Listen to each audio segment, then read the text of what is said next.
Hey guys, welcome back to the channel. My name is Daniel. I share everything UK immigration, transition into tech and personal finance on this channel. So if you want to do well to hit on the red subscribe button. Now, transitioning from healthcare to a skilled worker visa in the United Kingdom. This is one of the most questions I've got asked by individuals who are currently on the health and care visa. Now, many people are trying to escape the healthcare job, even though they're being sponsored on the health and care visa, and how what is the possibility or the chances of being able to switch from the health and care visa to the skilled worker visa? Do I need to start counting, or would my 5 years clock to ILR reset if I migrate from the health and care to the skilled worker visa? The cost implication of moving from the health and care visa. How do I manage that situation if I've got a family of 4 or family of 5? How do I manage that situation in terms of the financial cost of moving from the health and care visa to the skilled worker visa? And these are some of the questions that have been asked by those who are trying to move from the health and care to the skilled worker visa. And that's what this video is going to be all about. So if you're someone, or you know someone who is on the health and care visa, looking at exploring the opportunities to move into the skilled worker visa, just for them to be able to move to a job role they are a bit more, happy or comfortable with, then you sure don't want to share this video with them. So if you're coming across my channel for the first time, hit the subscribe button, and without further ado, let's get right into the video. So before I get on with the video, I'd like to give a special shout out to the sponsor of this video, TechDrive. Now, TechDrive will be organizing a 6 weeks intensive training from the 10th of January 2026. And trust me, guys, you sure don't want to miss out on this opportunity. Now, data skills is one of the most in-demand skills here in the UK, not just for data analytics role, even some other tech roles requires you to now have data experience. And that's why TechDrive will be organizing a 6 weeks program that's going to train you on how to use advanced Excel for data automation, how to create ETL pipelines on SSIS, interrogate and manipulate data on SQL, and then creating business intelligence report on Power BI. Now, during the course of this training, you're going to get exposed to all of the skill sets you need. And in addition to the skill set that you will be exposed to during the course of the training, your CV will be worked on. This is part of the package that comes with the training. We also get to work on different projects, which is then used to create your portfolio towards the end of the training. You also get access to mentorship by those who are currently working professionally as data analysts here in the United Kingdom. And most importantly, you get some level of internship and work experience, UK work experience on your CV. Now, one of the major challenges people who are trying to get a job have been facing is lack of UK work experience. And that's part of the things that TechDrive will be providing for you after the training ends. So what are you waiting for? All you need to do is to send an email to info@techdriveuk.com, or visit our website at www.techdriveuk.com, or send a WhatsApp message to the number displayed on your screen right now. Trust me, you don't want to go through this journey alone. You want to have support. You want to have a support group that is going to move you from that level you're currently on to getting your first data analyst role. And for those who are following our journey, if you click on the link in the description of this video or the link up there, you can actually get to see the different testimonies we've got from the training. We've got a massive conversion rate within the TechDrive community. Just this year alone, 2025, we've had close to 84 job offers within the TechDrive community, and you can be next. So send an email, send a WhatsApp message, and I'll see you in class. Moving from the health and care visa to the skilled worker visa is not impossible, although it can be very challenging, but it's not impossible.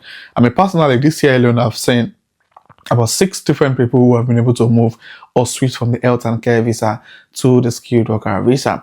Now, we're going to start from the basics. How do you get to move from the health and care visa to the skilled worker visa? Obviously, you need to get a job that is eligible for visa sponsorship on the skilled worker visa. Now, from those 6 individuals that have been able to switch from health and care that I know, 2 of them switched to an accounting role. They've got like accounting background from their own country. They were able to do some internship around accounting while on the health and care visa with a 20 hours, 20 hours allowance to work outside their full-time job, and they were both able to get, a job as a management accountant with an organization that sponsored and took over their sponsorship.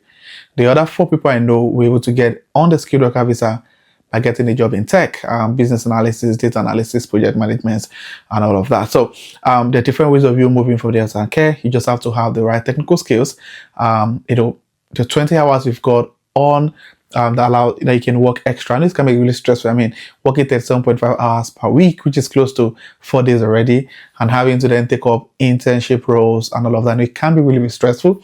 But I mean, if you want something, you just have to give what it takes to actually get that thing. So that's when we most people be able to harness or move from the health and care visa to the skilled worker visa. Now, moving from the health and care to the skilled worker visa, it's not the major issue. The other thing people actually put into consideration, or most people be reluctant to make that move, is because of the whole ideology of, oh, do I need to start counting my 5 years all over again if I should decide to leave the health and care visa? Now let's look at gov.uk and see what gov.uk says about this. Now, if you go on gov.uk, it clearly says that for you to be eligible for ILR, you have to be on a work visa and you must have lived and worked in the UK for 5 years.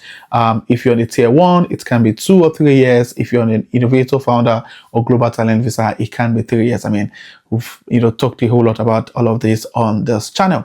Now, you can see the different visa categories on your screen. These are majorly work visas that you can be on either of them. As you can see, say how you apply depends on whether you are on any of those visas. So if you spend, for example, you spent 2 years on the health and care visa, and you then switch to the skilled worker visa, you don't the 5 years clock doesn't have to start all over again. You can actually continue because you move from the health and care visa, which is a work visa, to a skilled worker visa, which is also a work visa. So you're not resetting the time. You can continue to count to 5 years. And if you spend 3 years on the skilled worker visa, you then become eligible to apply for your indefinite leave to remain. That's if the policy doesn't change by then. Now, it's also important to note that this is majorly for work visa. So if you're switching from one work visa to another work visa, your clock continues to count. However, if you move from a work visa to a dependent visa, you have to start counting all over again. So I had a friend that was on the skilled worker visa, and when he got married, his wife was also on the skilled worker visa, and they both decided that the wife should move on the dependent visa. So what happened in that situation is, because the wife has been on the skilled worker visa for 2 years, and he also, I think he has been on it for 3 years. So they made the decision that the person who has been on the skilled worker visa, the shorter or that has lesser number of years spent on it, should start all over again, just to give the family or one of them a chance to have that flexibility in terms of the kind of job they can do and all of that. So what they did was, because she has been on the visa for close to 2 years, he has been on the skilled worker visa for more than 3 years, the wife decided to switch to the dependent visa, which means that the 2 years or close to the 2 years she has spent on the skilled worker visa is gone. So she has to start her 5 years all over again as a dependent. So you have to restart your clock if you move from a work visa to a dependent visa. However, if you move from your health and care visa to a skilled worker visa, you don't have to restart the clock. You can continue counting your 5 years. And when 5 years hits, you can then apply for your indefinite leave to remain if you're not on the global talent visa, the tier 1 or the innovator and founder visa. Now, another major thing people put into consideration when they are switching from the health and care visa to the skilled worker visa is the cost implication. Now, those who on the health and care visa, you're a nurse, you're an healthcare assistant, you're a doctor, you're not required to pay IHS fee. That's the immigration health surcharge, which is close to about £1,050 per year per person. But if you move on the health and care visa to a skilled worker visa, you would then be required to pay the IHS fee, which is quite a whole lot. So imagine you have a family of 4 and you as the main applicant got a skilled worker visa. It means that when you're applying for your own visa, you have to pay the IHS fee for the duration of the visa's validity in addition to your visa fee. Now, this is what most people have been doing and it's really been working. So I've got a family that I've got on the health and care visa, I think just 1 year on the health and care, but they were given a 3 years visa. So the guy got a job as a management accountant with one of the big firms in London and he got sponsored. So what they did basically was that the wife and the children remained on the health and care visa as dependents, whilst the main applicant that got a job as a management accountant, he was the only one that switched to the skilled worker visa. So what happened basically is that when he switched to the skilled worker visa, obviously the dependents still have 2 years on their health and care visa.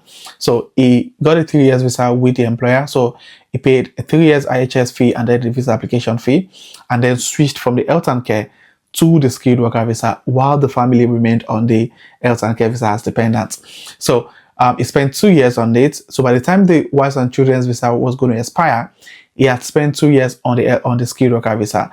So what they did basically was they then apply for the visa renewal, but this time around, not with the health and care COS, of course, that has expired, with the COS on the skilled worker visa. So they only had to pay 1 year IHS fee for the wife and the children. Then when the 3 years visa expired on the skilled worker visa, they then had to apply for a renewal and then paid IHS for the entire family. So basically, he had 2 years to then plan for that financial cost or that financial implication that comes with being on the skilled worker visa. So you don't have to move your family or your dependents immediately to the skilled worker visa. You don't have to. I mean, there's no rush on that. They can remain on the health and care visa as dependents. And when you think you're ready or when the current visa is about to expire, you can then move them on the COS for the skilled worker visa. I hope that makes sense. So the fact that you've left the visa doesn't mean that they as dependents, their visa is no longer, valid. You can save that time, save that cost, and then apply for a renewal for them when the current visa expires. I hope you find this video informative. If you do, click on the like button. If you have any questions about this, leave it in the comment section. Or if you're coming across my channel for the first time, do also hit on the subscribe button to join the amazing growing family. And my returning subscribers, thank you guys for being here. I really do appreciate you guys. So this will be the end of the video. And if you'd like to jump on a one-to-one session with me, there's a link in the description of this video. You can click on the link and we can jump on a one-to-one session. So this will be the end of the video, and I'll see you guys in my next video. Thank you.